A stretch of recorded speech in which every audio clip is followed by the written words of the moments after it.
welcome to the Sunshine Sound Podcast with your host, Christine Matthias.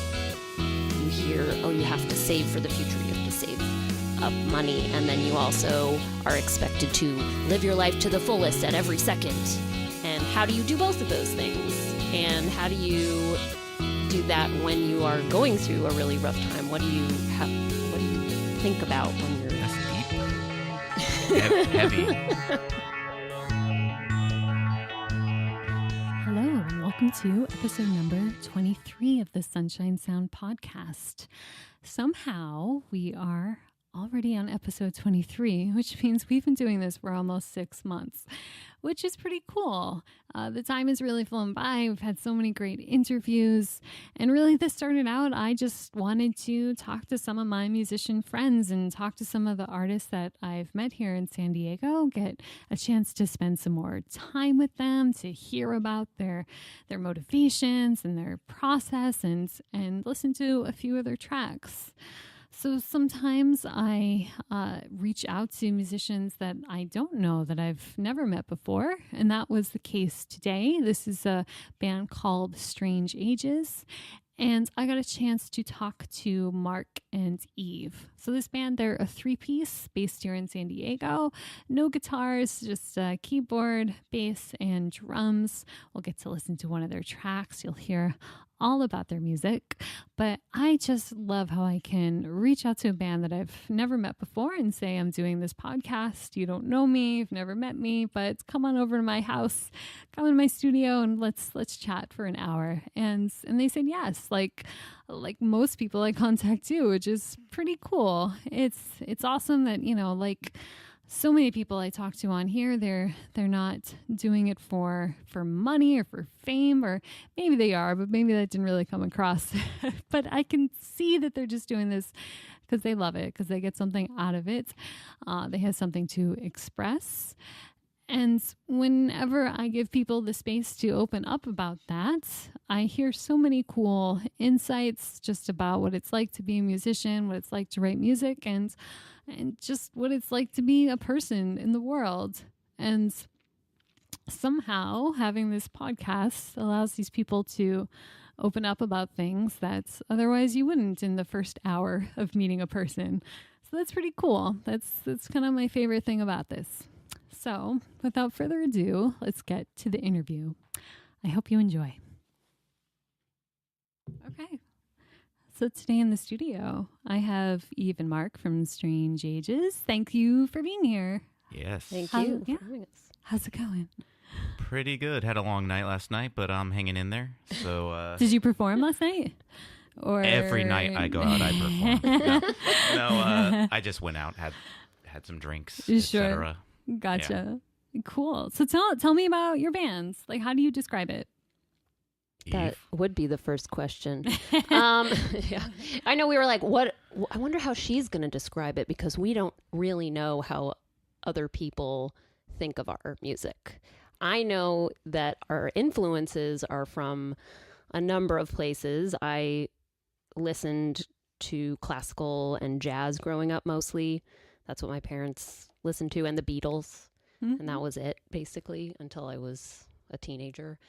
And then started listening to a lot of local San Diego music. Mm-hmm. And so that's where our tastes combined to kind of create the music that we make. So there's a lot of jazz influences. There's prog influences. Yeah, I was always like, I grew up being into punk rock and then in hardcore, and I was straight edge at one point in my life. And then, as you can see with the beer now. And come full circle. Yeah. And, just post-punk bands, Fugazi, and I was a big Yes fan, so I like a lot of prog-y stuff. And so, we met, and then we liked some of the same music also, and just combined. I always wanted to play with a piano player, and so but I really don't know. We don't really set out to sound like anything, but it just comes out fairly consistent. Some of our songs are pretty different, but yeah. So did it start out just the two of you? Yeah. So we just started jamming together just because neither of us were playing at the time. He had just gotten out of a band, Yeah, we were dating first Yes. for about a year, maybe. Yeah, maybe a year. I don't know. And we had talked about possibly playing together, but that's a whole tricky thing to... Sure, especially beginning a relationship. Yeah. So we waited a bit, and then we decided to do it. And I had an old friend of mine that I played in a band that had just moved back from Brooklyn, and he was in an old band of mine. And so pretty soon we asked him to do it as well. He's not in the band now, but hi, Jay. And so that's with Eve on keyboards, and then you play bass. Yes. Is that right? Okay, gotcha. So that's all there is. Yeah, bass, keyboards, and drums. And vocals, which I also Sure. do. Yep. Yeah. And so are you playing do you play straight piano, or do you do any kind of synthesizers or? Yeah, I have some different sounds that I use, and I do have this little mini synth that replaced an awesome 80s Roland Juno 106, which I had the actual synthesizer, and it's just old and it stopped working, and it would have cost a lot of money to fix. So I was lucky enough that they made a small compact version of it, so I can just plug it into my regular keyboard. That she uses on one song. One song and so I'm trying far. to get her to use it on more. I want to use it on more. It's just a very different style of songwriting to start with that versus starting with piano, because I grew up playing piano, and we have piano in my house, an actual piano. So I write songs on the piano typically, so that's where they start. But I also use like a Wurlitzer and sound organ. There's and organ some in organ, yeah. Gotcha. And so do you have like a real piano at your house? Yeah, I have two. Actually. Well, Her house is pretty amazing. It's in Bay Park. It's the house she grew up in, and now her mom lives really? somewhere else, and it's her house. But we practice in the garage, which is a studio. We recorded our EP also, and then Cool. there's a stand-up bass in there. There's every instrument on earth. So it's yeah, pretty I cool. live with a musician as well, who he recorded and mixed our EP, and he's a great musician and has tons of instruments and allows us to use stuff if we need it, but we stick to mainly our own instruments. Sure. Yeah. So Eve, did you grow up playing music from a young age? Yeah, my parents are both musicians. My mom is a singer in a traditional Jewish folk band, a klezmer band. You're Jewish? Yes, Mark. You'd never know. And my dad, he was an engineer, but he played piano always. So he used to play classical, and then he switched to playing jazz. So that's where I started. I think my parents had me learning piano when I was pretty young, and I got the basics, and I stopped wanting to practice at home. So I just stopped taking lessons, but I still liked to compose. So that's kind of how I started doing it. And I started writing songs a long time ago, but none of them ever became full songs until we started playing together, which is pretty awesome. One of our Gotcha. songs is about 16 years old of hers or Oh, yeah? something like that. I don't know, right? Yeah, I started playing. I wrote the song Easy Math is on the EP, and I started writing that probably 15 years ago. Wow. And I just never finished it until I had all the instruments together and had that sort of inspiration. Did you have it written down? Like, how did you remember it for that long? No, I just kept playing it, and it was a pretty simple. It started as a pretty simple chord progression, and it just muscle memory. You know, it's in there for good now. Yeah. That's amazing. Yeah. So was it a kind of song that kind of changed over the years, or does it still sound like it did 15 years ago?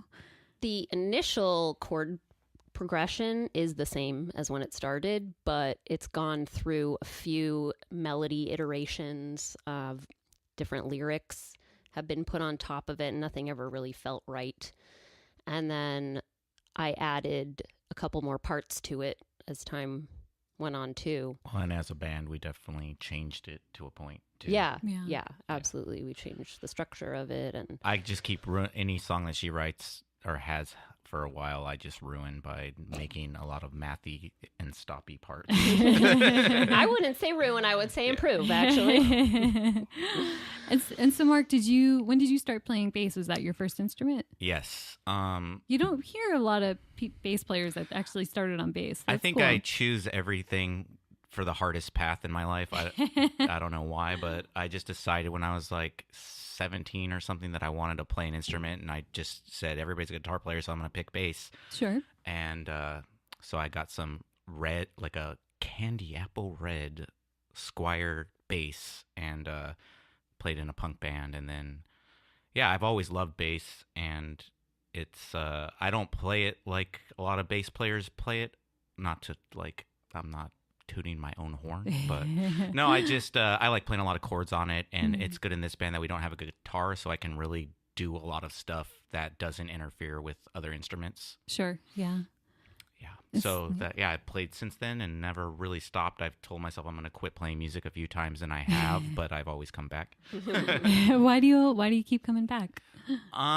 It just fluctuates. Like I do a lot of art things, I guess, or I used to. I used to be a painter and drawer, and when I was younger, and I did that every day of my life till I was like in my 20s, and I do some comedy stuff too. Oh yeah. And so it's basically whenever one creative thing isn't happening, I have to have another one. So it's like this right now, it's music, and maybe that'll stop someday and I'll pick up something else. I don't know, but as long as I have one of them, Yeah, no, that makes sense. Yeah. I think we all need some kind of creative outlet.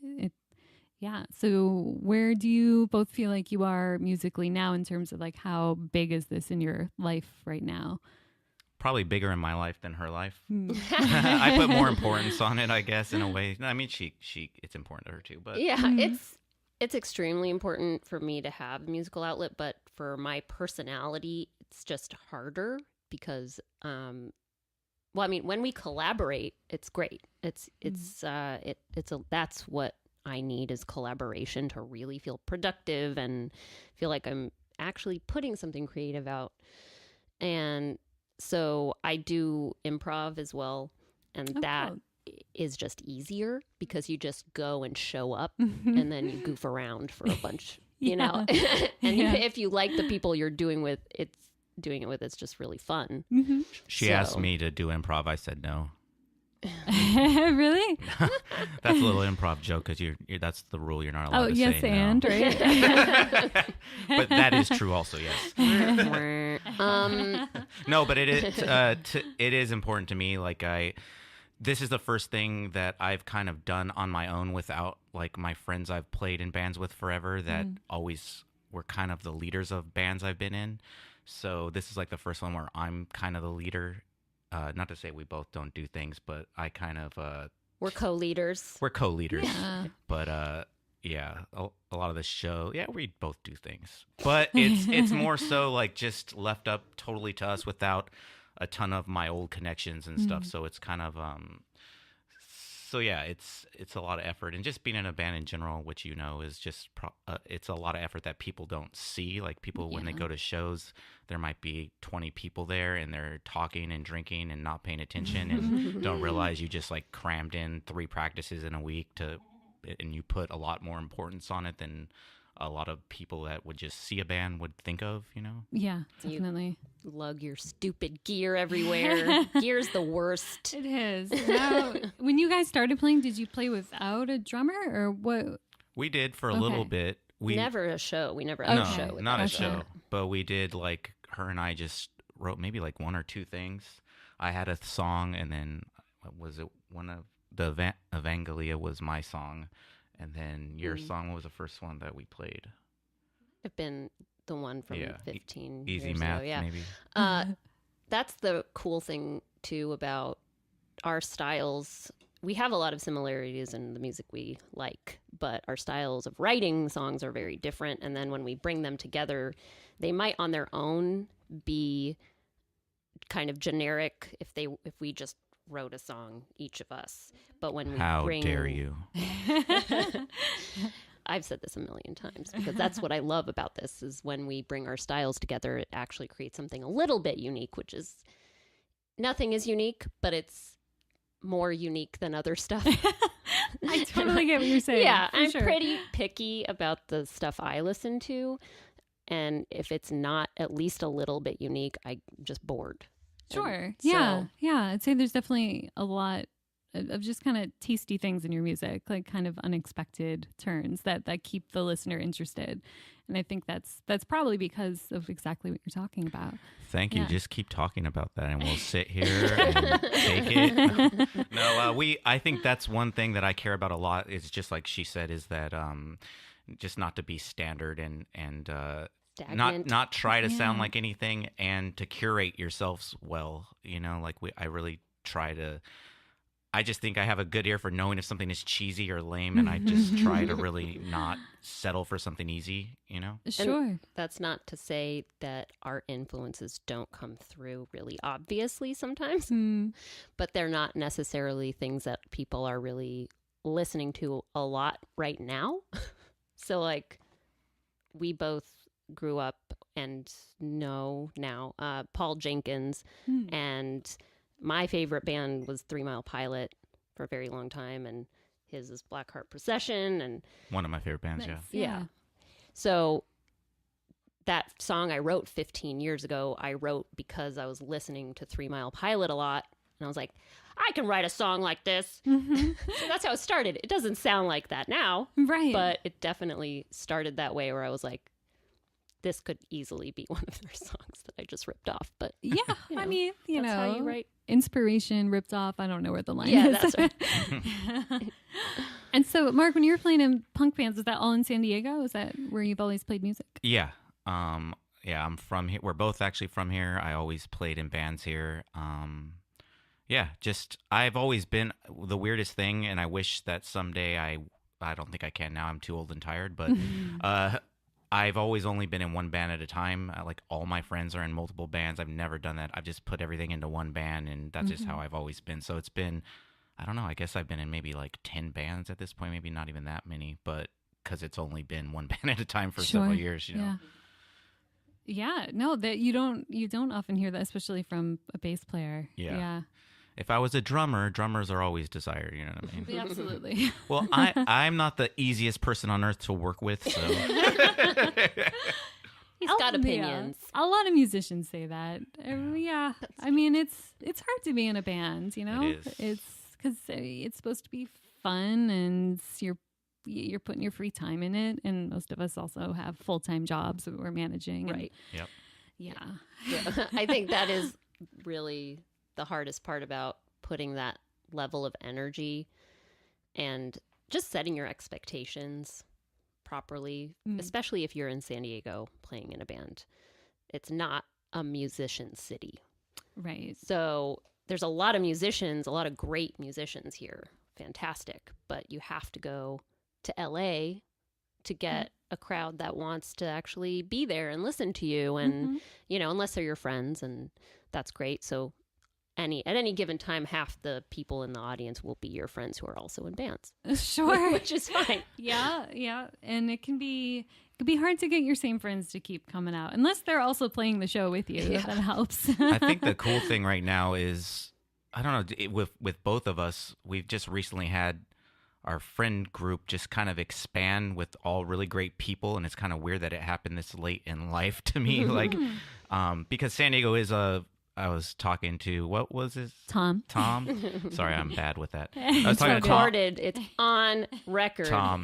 Just it's a transient kind of city, and I've gone through. I'm from here, and she's from here, so you experience making good friends with people, and then they leave because they just came here for school or whatever the reason is, and that's happened a ton in my life. So it's kind of like now the people that are here are gonna be here.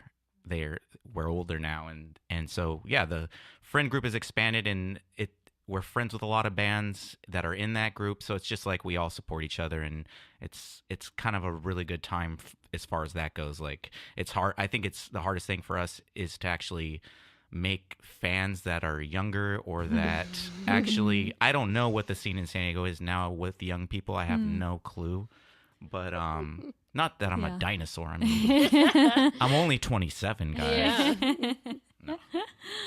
But that's good to hear from you guys. I've heard that from other bands as well. Even though, we're not LA, there's still a sense of community here among musicians. And it sounds like you found that as well. Yeah, absolutely. I mean, that's always been my friend group pretty much, just being in San Diego music scene for as long as I have.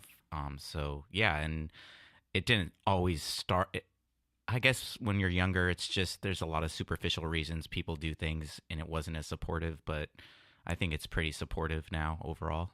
Yeah. And I played music, my whole life, but I was never in a band until after college. So I used to just play along to music in my room or whatever it was until I got back to San Diego after graduating. And then I joined a band pretty much right away. And it helped a lot with learning how to play and sing at the same time. Yeah. Which is something I barely ever did, unless it was really simple, straightforward chords. So that was really helpful. And this is only my third band. And my second band, I made some of my best friends. And that the friend Chris Mang that I live with, he was in my second band. So that's how I met him. And he's one of my closest friends, I would say, just very supportive and has just the kind of personality of a musician and a friend that's reliable, the people you really want to make that lasting connection with. And I think that it doesn't always happen with musicians. Is there something you want to tell me?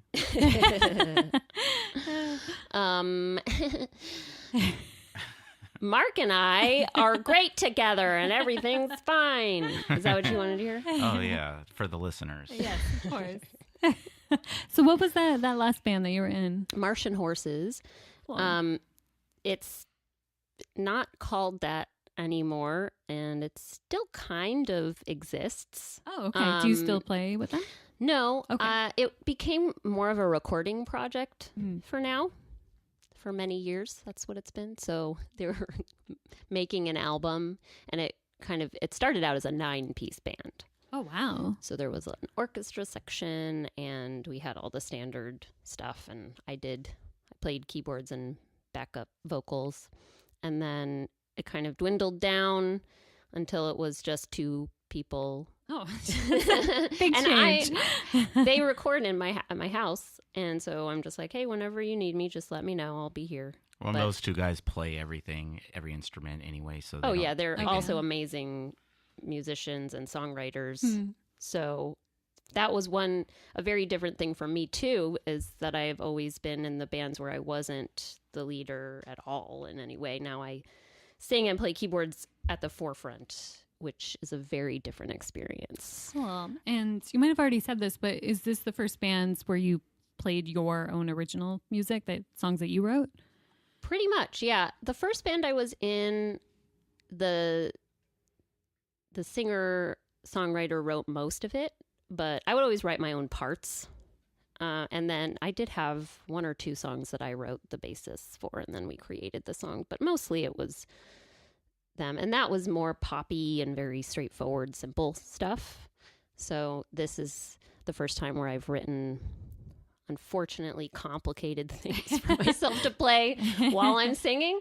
So and definitely getting back to why it's so, this band, I put a lot of importance on this band, is because for me too, it's like the first band I've written, half the songs, and I always wrote my own parts too. I've never been in a band where I'd have to play somebody's parts or anything. That would be kind of weird. But yeah, it's like just going for it and hoping people respect it, I guess. Yeah, that's like, oh, shoot, it's all on me. I wrote this. I don't have any excuses.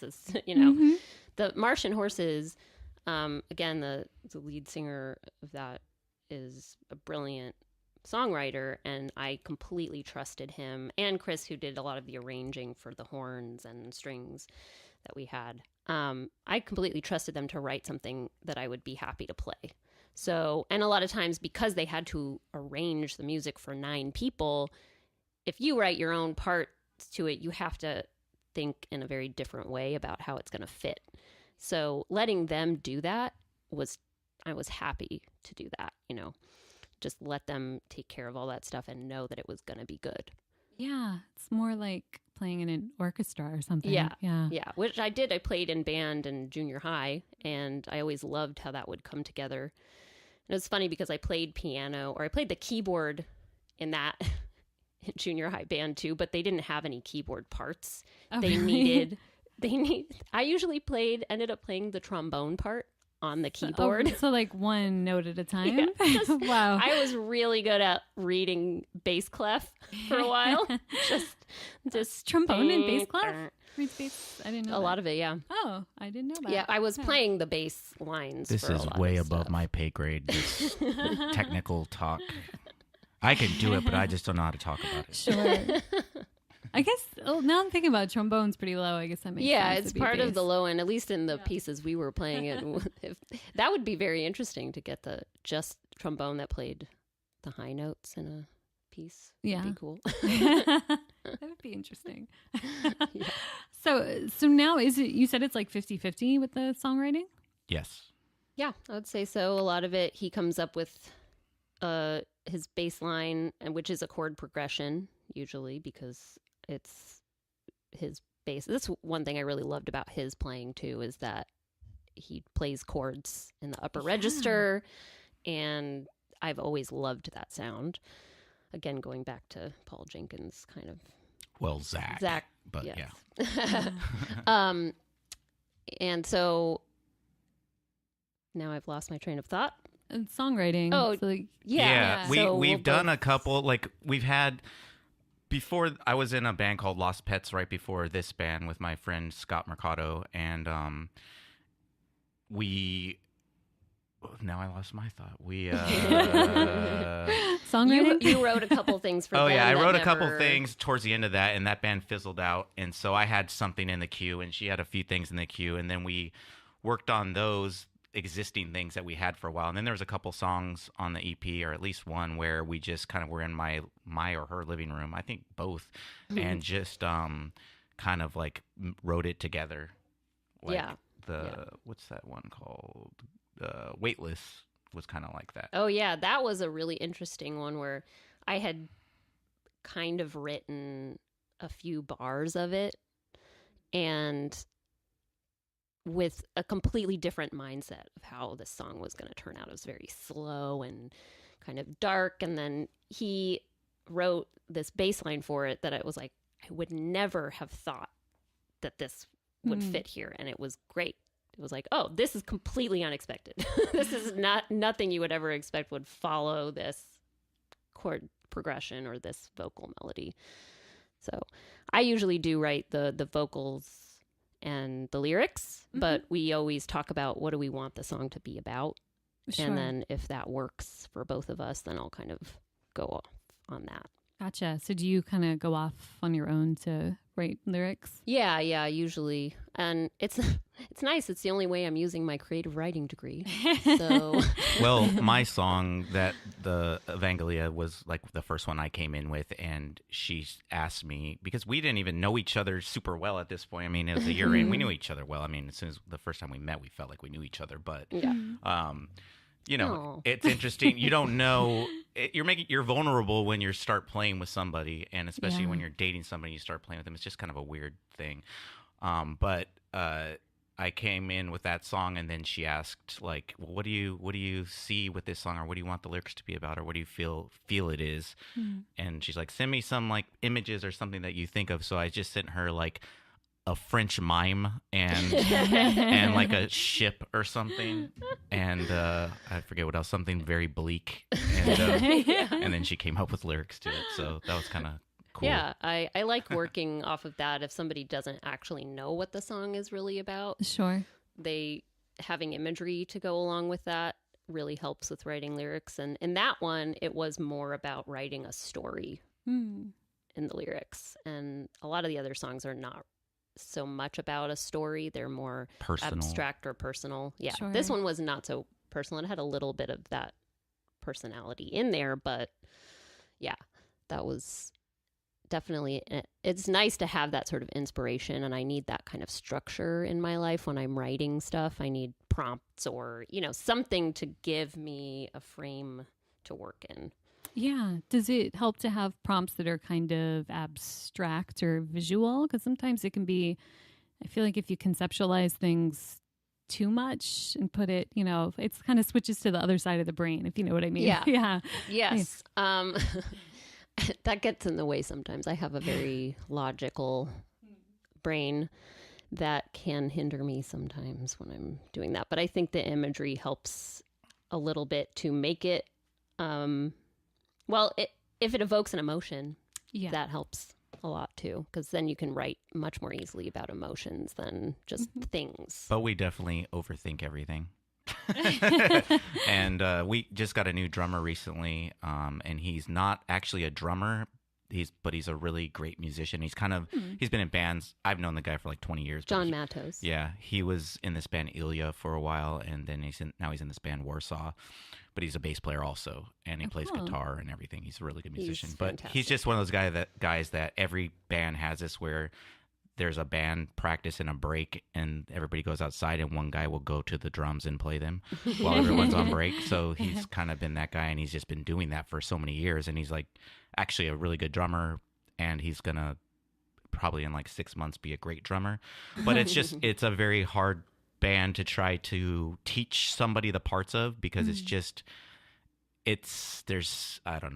a lot of like little subtleties and stops, and so he's picked it up really fast because he just has an ear where he can hear anything and just play it pretty much. But I'm kind of like a drill sergeant on the details. And so we're almost past this point. We've almost learned all the songs again. And once we get past that point, it'll be a lot freer, and we started writing a new song recently a little bit. So that's kind of fun. Yeah, it's got to be a little bit easier with a new song. Yeah, right? definitely. Now then he can feel like, oh, I'm in the band now. Yeah, right. And luckily, John and I are very laid back and can handle somebody who's really into the details, which Marc is. I say sweat the details. I like it. Yeah. So it works out well. And Marc and I take a pretty strict approach to we're not in a relationship when we're playing, when we're practicing. Neither of us care if we tell each other we don't like something we're playing. We might get defensive for a second, but everybody does, and then you just get over it. That's the strangest part about it is, and it's not intentional, but when we're practicing or whatever, I don't even touch her. Like it's like we're not together. I think it helps. Sure. No, I think that's good to hear. Is I wonder if some musicians are hesitant to play with a couple. Yeah. It's something I never wanted to do for sure. But a lot of people, there's a lot of bands in San Diego right now, especially, and even friends of ours that do it, and it works. So. Yeah, it works great for them too. So it just takes specific personality types to do it, I think. And my first band, I played with a couple who bickered constantly, and it was really fun to play shows. But every other part of it, there's so much tension in the room. And I was like, I am never doing that again. Or if I do, and I see this happening at the first sign of it, I'm out because it's not worth it. and the only problem really is that when the show has ended and you go home to your own house with a groupie, they're bound to find out. So when you live together and then you bring the person home, they usually find out. When we I've get noticed. some groupies, we'll figure that part out. It hasn't happened yet. There's male groupies also, so it could be it could work for both of us. Oh, good times. Let's take a quick break here and play one of your tracks. This one, I'll make sure I wrote it down right. Is it Fine Print? Fine Print, yeah, that's the newest song. Awesome. That's the one we recorded separately from the original stuff. Scott Mercado recorded, Thanks, edited, Scott. Mixed that, and Brent Asbury mastered it, and it's turned out pretty well. And Mitch Wilson did the video. Really great video. Thank you, Mitch. We owe you. Awesome. All right, let's take a quick break. Time is all we are undoing. We give the thing a name, it's a word, just a word. Live every day.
Okay, and we're back. So you guys have a really cool music video for this one, as you were mentioning. Mm-hmm. Yeah. So how did that come together? We did one other video before with our friend Grant Raniero, and the director and the guy who shot this one, Mitch Wilson, they're good friends, and Grant is a genius and taught himself how to shoot and edit and everything. And the cinematography is beautiful. It is. he makes some and Grant makes some movies and stuff like that. And then Mitch kind of learned a little bit from him, I believe. And I don't know if Mitch offered. I think he did offer just to do a video for us, but you kind of always take that with a grain of salt and go like, this probably won't really happen, and it's a lot of work, and he's a busy guy, and so I didn't really think it would happen, but I just kind of kept mentioning it here and there, and then he did it. And like, he's a photographer as well, so he had Lunar Maps photography right now is kind of he used to be part of Strangers in a Fire. I don't know if you've seen that on Instagram or anything. That sounds familiar. Yeah. So we knew he was a really good photographer, and he was always into that. And so he's getting more into video now, and so is kind of building his portfolio. And we're very happy that he chose to include us in that. Awesome. And he was in a very, very famous San Diego band called No Knife, and they were around like in the 90s and early 2000s. And so he knows music. I mean, beyond that, he knows a ton about music, but he, you're going in with a similar idea or aesthetic, and that's probably one of the things when you're making a video like this that you take for granted, is just that when he's showing us playing the parts or cutting to things like that, he just knows where those parts are. He just knows what timing, what instrument's doing what timing is doing what. So it's just innate, with somebody that's been around like he has. So yeah. Well, and that's how you know him too, is from seeing him play and playing with.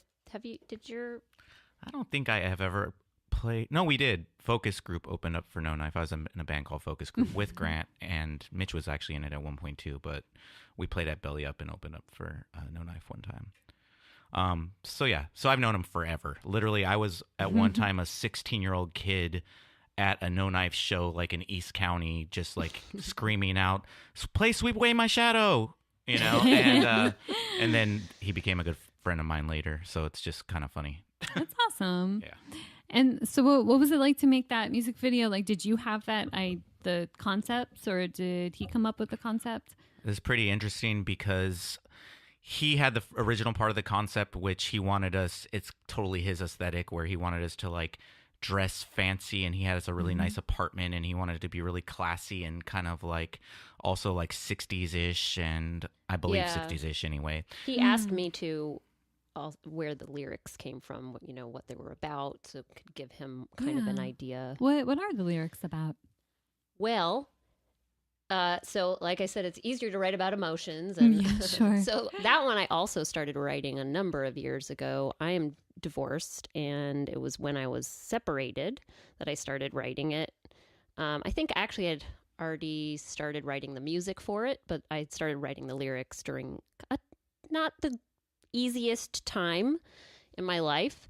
So that's where they kind of started, about how it, the whole thing, time heals all wounds, and just there's so many sayings around the idea of time passing and how that affects you, and just that's in general, I think about that stuff a lot. I'm pretty existentialist when it comes to thinking about how time passes and how our lives, what they mean, so just shallow stuff, sure. like just, and that juxtaposing thought, which is in the first verse of, you hear, oh, you have to save for the future, you have to save up money, and then you also are expected to live your life to the fullest at every second.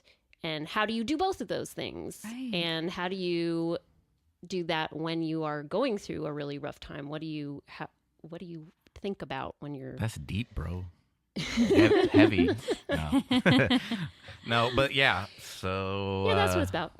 Cool. Ish. And then so he took that. So you explained that kind of concept to him. Yeah, and then he I think then he kind of got the idea and asked me the kind of styles that I like when I pictured the song in my head in film also. And so it kind of brought to mind some of those old romantic comedies, Frank Capra and stuff like that. And so it's kind of a serious song. It comes from a serious place, but our personalities are not serious all the time.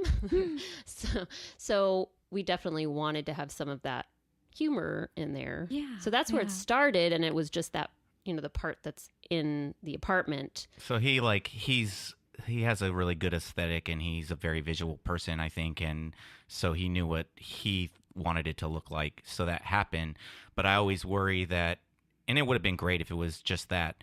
But I always worry that it's just going to be boring. And it was not boring. It looked really, really cool. But then I just got the idea. Well, from the beginning, I told them that I wanted to do something outdoors, because that's what I saw when I hear this song. Is I just wanted to see like nature and even some cheesy like time lapse of a plant growing.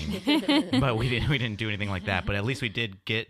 So we kind of worked like in reverse. We did the inside shots, and then I talked to Mitch a bunch about doing other shoots outdoors, and we kind of created the story after the first part was shot. And so kind of the story is like we're dressed up because we were going to go to a wedding, and we end up breaking down and getting lost. So we came up with a story backwards, kind of like a Quentin Tarantino way. And then we can't take care of ourselves, and we're lost in this. Yeah, we're such San city Diego. folk that we just can't make it for an hour. Well, it was overnight technically. We actually did like 4 shoots, so it was quite involved. It was actually a lot of work, and Mitch did a lot of work, and things can get testy sometimes because, like I said, I'm not easy to deal with.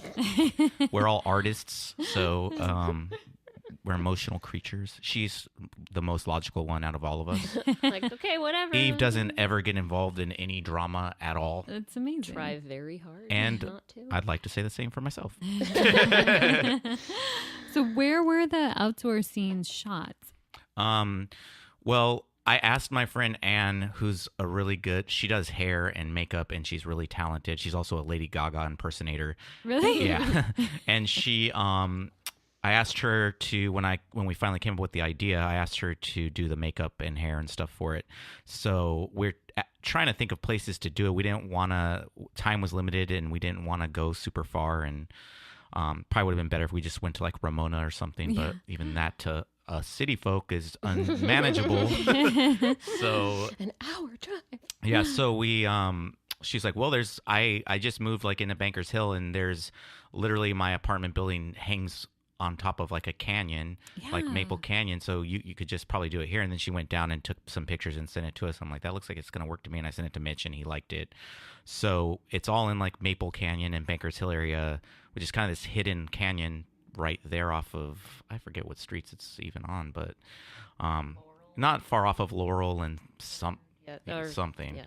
And so we did all that, and then the broken down scene with my shitty car that's actually my real car. Luckily, I don't have to drive very much, but it was that one was funny because we were looking for a remote place on the side of the road to do it. Again, close. We had a few ideas, but nothing really happened. And then Mitch was like, we're just going to do it on 26th. And I'm like, you mean like on Golden Hill, like 26 right around the corner from my house? That seems kind of hard to do. But that's what we did. So we literally waited for like at 5 p.m. or something like that, 6 p.m. We waited for like 10 cars to go and would shoot for like 10 seconds and then 10 more cars to go. And so it was kind of difficult to do. But it wasn't that much footage that was shot. So it was kind of funny, but it worked out. And he had his son. Mitch has a son, Julian, who's an awesome kid, and he had him there helping us. So it was just kind of a funny thing. And you always feel weird about disrupting regular society with some art thing you're doing. So many people who would pass by us looking at us, and then there was only one car drove by where a guy yelled out, "Are you okay?" Really? Yeah, so it was a social experiment, and one guy, pretty much what I expected. One person out of every 100 cares about anything. Sounds sounds about right. Yeah. When you were in the canyon, was there anyone else around? 'Cause you look pretty secluded. That was very secluded. Yeah. There There were were some a couple hikers. like homeless people Hmm. at one, like cart. There were some people with a cart. And there were a few hikers because there is a trail right there. Yeah. So there were a number of hikers. it's that, not but they very. didn't really go towards where we were. They were on the trail and we were off of it. Hmm. You have to be in the know to know of that canyon or live by there. Otherwise, you would never Yeah. really see it, I don't think. Or look so it's pretty on the exclusive. internet for trails I in suppose. San Diego. I suppose. What is this internet? They Yeah. have this information. Oh yeah. Yeah. I would suggest putting this podcast on it. Oh. Yeah. This is That's a great this is idea. going out over the airwaves right now, isn't it? Sure. This- Sure. Does the Clear Channel own this podcast? What's happening? Good time. So is this the first music video you two made? This is We have one other one that our friend Grant did, and that was like how long ago? A year, actually, almost a little more than a year ago. And he's like a great artist too, and plays music and everything. But he just shot a really cool video, also that just lighting and everything was really amazing in our practice space. And same thing. That's why I think I was like that about this video. I just was like, I just feel like it's gonna be boring, It and was so boring just looking at us play. yeah, so with that one, we came up with verse 2 because we thought it was boring, and we do have humor, unlike, a lot of bands take themselves very seriously, and our music is very serious, but we, in between the music, both of us, like she does improv, I like comedy, and so we have that part of us, and I don't think you have to just act like you're a total cool, like, I don't know, hip dude or whatever to like to put off some image to people. So we like to have some humor in it. So we came up with like an idea after he shot this super cool video that looked like it would just be a video that's a normal video that MTV would play or something 30 years ago when they played video. But no story behind it. It yeah, was no just story. cool lighting and cool cinematography. But then we're like, I think Jay actually came up with the Mhm. idea. We thought of making a joke out of it, but we didn't know exactly what to do. We thought of like having text pop up on the screen or something, but he thought of actually like making it a pop-up video from VH1. Nice. So if you have a chance, Oh, that's I think great. it came out pretty well. And Grant like mimicked the style of pop-up video really well. Yeah. So Yeah, it worked. It's genius. Yeah, and I find too, there's a lot of bands that they want to put out a certain aesthetic, and I understand that totally, where you want to cultivate a certain idea about what your music is about and what people should expect from you when you play live or whatever it is, and you don't want to necessarily diminish the music. But in my experience, going to see bands, if I don't love the music, but I like it okay, and then the personality of the people playing comes out in between songs and you hear them joking around or just understanding that there isn't just one side to it. Yeah, And yeah. we saw Lawrence Rothman. mm. They played an amazing show to like 5 people, 10 people. Played with Hexa at Space Bar a while ago. Yeah, and he's we got had- like 300,000 or 500,000 views on his videos on YouTube, and there's Yeah, just no, he's from because it's San LA, Diego. or That's they're- such they're a from typical LA. San Diego thing is that you can be big everywhere else and playing festivals, but then you come to San Diego and there's nobody there. Yeah, so they're from LA, and in between songs, they turned out to be really funny, down to earth, super nice, and it totally brought my level of enjoyment of their music up. You would think, like, just 100 listening to the times. music, oh, this person's gonna be maybe pretentious or Yeah. too into. I can't. Themselves. I'm having trouble saying themselves because I'm learning. Because Yes. what do you call it, Eve? So I don't mess this up. Gender non-conforming, non-binary. Yeah. Yeah. So if I stumble, that's why. So, but You can do it. but Good yeah, job. but then they were so funny and didn't care that there was only like 7 people there. Like talked to everybody and just had a good time, and it was really refreshing. Yeah. So Yes. that's important. Yeah, like she Yeah. said. I think And that's kind of how we both feel about it too, is our music may not be for everybody, but maybe we can balance that out with entertaining people in between the songs. Sure, yeah. But how can we make it for everybody? Let me know when you figure that out. Yeah. I don't think I would want that. No. Necessarily. Oh. And so are you guys involved in social media? Like, do you also use that as a platform to kind of show your personalities? Or what do you think? I mean, my job, I work for a sushi restaurant downtown, and I do the social media, and I'm like the office manager and stuff. So I have to be on social media every day, and I kind of hate it and I love it at the same time. But like a lot of people, right. Yeah. But yeah, we do. We Instagram and Facebook and all that stuff. And we definitely do some jokey things on there, or try to show that we don't take ourselves too seriously. And yeah. And people know, anybody that knows me, which I don't think we've really made fans yet that don't know us at all. Yeah. There's somebody in the band. They know that they can't take really one word I say seriously. So it's kind of interesting because the music I do take really seriously, and I'm not joking when I play music, but every other time I am joking. Oh, that's great. Do you guys have any shows coming up? Yes, we are playing at Wessel Stop on the 19th of this month with Star Over Blue and Quali, I believe. Yeah, Star Rover Blue, I think. Yeah, and Quali. Yeah, it's a band from Portland, but I guess they used to live here, and so they're coming back, and they're pretty excited about it. They just asked us to play. Pretty much most of our shows have been just us sitting back and somebody asking us to play. Mm-hmm. That's awesome. Isn't that great? Yeah, or we will put the show together, but we'll ask friends, bands that we like to play with us, and it usually works out pretty well. Yeah. So we don't play that often. I don't know. This will be like our 7th or 8th show, I guess. Yeah, something like that. But yeah, so that's August 19th. It's next Sunday, actually. Yeah. 1 week from today. Mm-hmm. And we're not ready yet, so we'll see what happens. You'll be great. But that's you brought up too. If you play a lot, it's hard to get people to come see all your shows. Yeah. So I am really a believer, unless you're asked to play a bunch of shows where there's a built-in audience for the other bands or something. For us, it's like we don't have really, our built-in audience is our friends and family. So I don't like to play a ton, and I don't like it when my friends' bands, if they expect me to show up to every show, which they don't. Yeah, they understand. Except Shelby. Shelby will make you go to every show. It's Forest Grove, shout out. But no, Shelby's awesome. Oh, great, Mark. Now, see, drama. He just invites it, no matter where he is. You can't not do things for Shelby because she's just so cheery and fun to be around. So you just want to go to everything she does. Yeah, that's true. That's a good way to be. Yeah. That's one of the friends that we've made recently is Shelby and Zach, who were in the Dabbers before, and now they're in Forest Grove, and they're just fun to watch and be around. So they had us on one of their shows.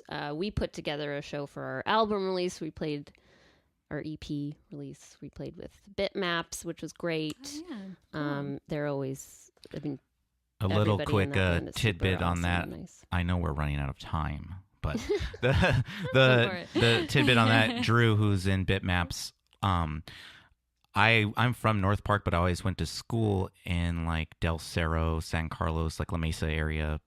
Okay. And I have a horrible story of my childhood, but basically I didn't have family, so I had some good friends that helped me through tragic times, and I basically just stayed with them and their parents for a long time. And Drew, I actually met when he was like 13 and I was like 15 or something like that. Maybe even a little bit. I think I knew that. Yeah, I think you did. Maybe even a little bit younger, but he was also friends with my best friend at the time, or my best friend's little brothers at the time. 2 twin brothers were his best friend, and then their older brother was my best friend. And it was very like, they all went to church every Sunday, very religious upbringing, and I grew up Jewish, but I hung out with them a lot and stayed over, so I had to go to church a lot too. And so it's really strange because that's how it was. And then all of a sudden, like 15 years ago, or so maybe 10 years after that point, one of my old bands, the Drop Science, is playing in like Portland with Drew's band via satellite, and then he's in the music scene totally too. And so it's just kind of really strange. Like, and we didn't even know, like, we weren't part of each other's musical upbringing at all. And then all of a sudden, and you know, he's still around and he works at Whistle Stop, and saw him last night actually. Yeah. What does he do? Is he a bartender at Whistle Stop? Yes. Oh, okay. Yeah. I'm sure I've seen him. Yeah. Yeah. Yeah. And next time Bitmaps play, you should definitely go. They put on a great show, and they have some new stuff they play at the last show we saw them play at. And it just, they practice a lot, and you can tell. I mean, there's a lot of bands where you can just see the amount of effort and work. They're very they technical put in, so. also, and they put a lot of work in for sure. Yeah. Nice. Yeah. Yeah. So if people want to find your music, where can they find you or find out more about your band? Facebook. No. It's /Strange Ages. Instagram is Strange Ages. Bandcamp. Camp. All our stuff's on Bandcamp. Our videos are on YouTube. Yeah. Our songs are on Google Play, all that stuff. Yeah, you get the new song. It's publishing music is really interesting, especially when you're not expecting to make money from it, which we don't. So all of our stuff is there for free, and you can pay for it, but it's also, you just put a 0 in and it's totally fine. And so, you know, CD Baby is kind of the one at first that we went through to publish everything on Spotify and all that stuff.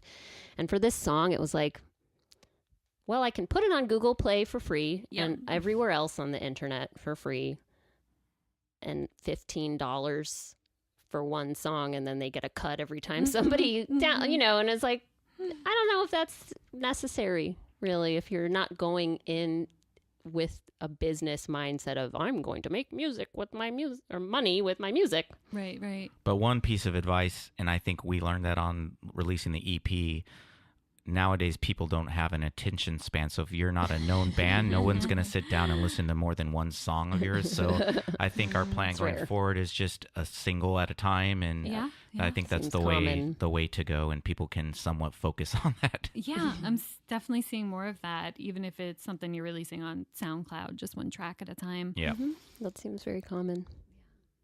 Cool. I'm into it. Less pressure. So I don't know how you configure this contraption, but there's a hook popping out of the wall starting to drag us out of the room, and a curtain is closing over our face. I mean, and this is just a house, so I don't know how you did this. This is like some weird Beetlejuice stuff. Well, thanks, guys. Thanks for coming by the studio. Thanks. We could talk all day, so we really appreciate it. And I'm glad we got to sweat it out a little bit, and here it feels like we put some work and believe it into or not, I think you're our first piece of press of any sort. Ooh, excellent. We were in City Beat as part of somebody else's plan or something. Or no, we weren't even listed on it said our show was it there, said implied. It had little blurbs, and then it said and Strange Ages. Okay. That's something. Here's number 2. Yeah. But Mark's not bitter about that. No, but honestly, I will say we've gotten lucky so far. Like, all our shows have been well attended, and seems like people like it enough, so we're gonna keep going. Yeah. You got a good community. Yeah. I do want to do another quick shout out. Yes. I'm going to try to get us book a show at Black Cat Bar. Oh, cool. In City Heights for probably October, and that place is amazing. I don't think they want a ton of press because it's doesn't get super crowded and crazy there. It's just a really nice place to watch. The owner, music. Matt, is just a great guy, and he's been around for a long time, and partner, and he pays bands like they should be paid, even more. So I know we play there. It was like, bad. Are you sure? What? Yeah, it was packed. And anyway, it's just a good, really great vibe there. So I hope more Friends bands play there. And I mean, there's a lot of venues. Whistle Stop is great to play at also. We have a lot of good places in San Diego, but that place just feels like, you really feel like a musician that people are going to watch music, and that's kind of rare for local bands. Sure. Yeah. Sure. It's not just like a tourist trap with like cover bands and DJs. Yeah. Thank you. Nice talking to you. Yeah, thanks for sweating it out. Definitely. So thanks again for listening to the Sunshine Sound podcast. If you'd like some more information, want to check out older episodes, check out some other musicians in San Diego, in particular some experimental musicians, you can head on over to sunshinesoundcenter.org. If you have any questions for me, any comments, you want to suggest a guest, maybe you want to come on the show, you can email me at christine@sunshinesoundcenter.org. And you can also find us on all the socials. Sometimes we post, sometimes we don't. I don't know. You gotta go look. And thanks again for listening. And thank you to Tommy Bobcat for help with the audio engineering and for providing that sweet theme music. That's all I have for you today, but I'll talk to you again soon. Have a good one.